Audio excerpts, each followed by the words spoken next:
The White Mantle were brought up really early on in concepting. We knew we wanted to do White Mantle before we finished designing Release 1 or even started on it, really. The whole idea of bringing the White Mantle back was a little terrifying, to be honest, because it's a big part of Guild Wars universe. We hadn't really dealt much with them since a long time ago in the first generation of games that we put out. So, you know, we had to be respectful and also a little delicate in terms of what we were trying to say. And even now, there's a lot of questions, I think, in fans' minds, like, where are we actually going with this? You start to work toward the White Mantle, and then you realize, oh my gosh, it's the White Mantle, and then you have to go somewhere with that, right? And why not into a keep? They've been there for some 250 years. I'm sure that they've built something since then.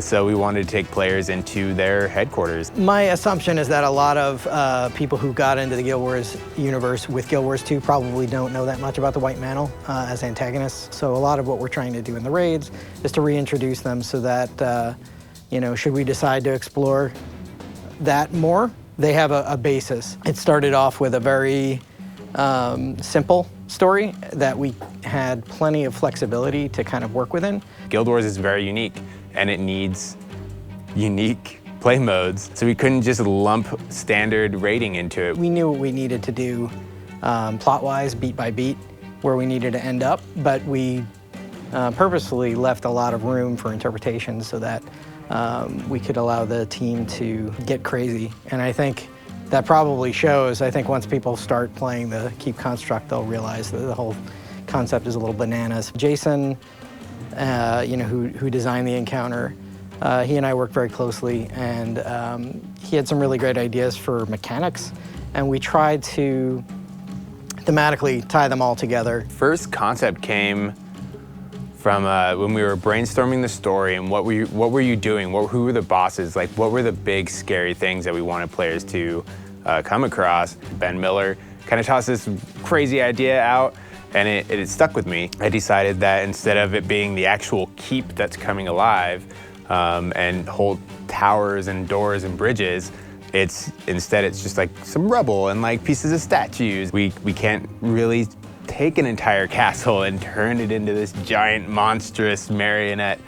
We have to make it more player-sized. Well, one of the upsides to that is it makes it a little bit more of like a standard boss fight. It's not so much like a prop boss where things are stationary and it's a lot more scripted. It has a really cool look, and the interesting thing about that is it didn't originally look like that.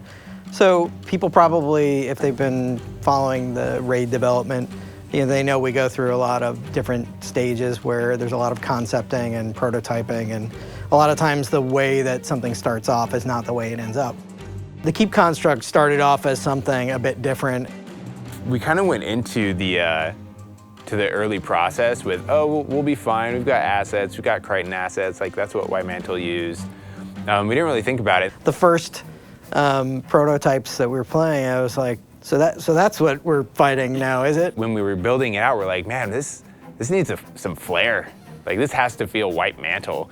So we actually took a lot of time to redo some props, create some fresh stuff for the White Mantle, and to really make all the different areas pop. When the topic was raised of, hey, you know what, that looks cool, but it's not really fitting in with kind of the theme and the story, they went back to the drawing board rather quickly and put together what the Keep construct looks like now, and it's really cool looking. I mean, I'm just really excited about it.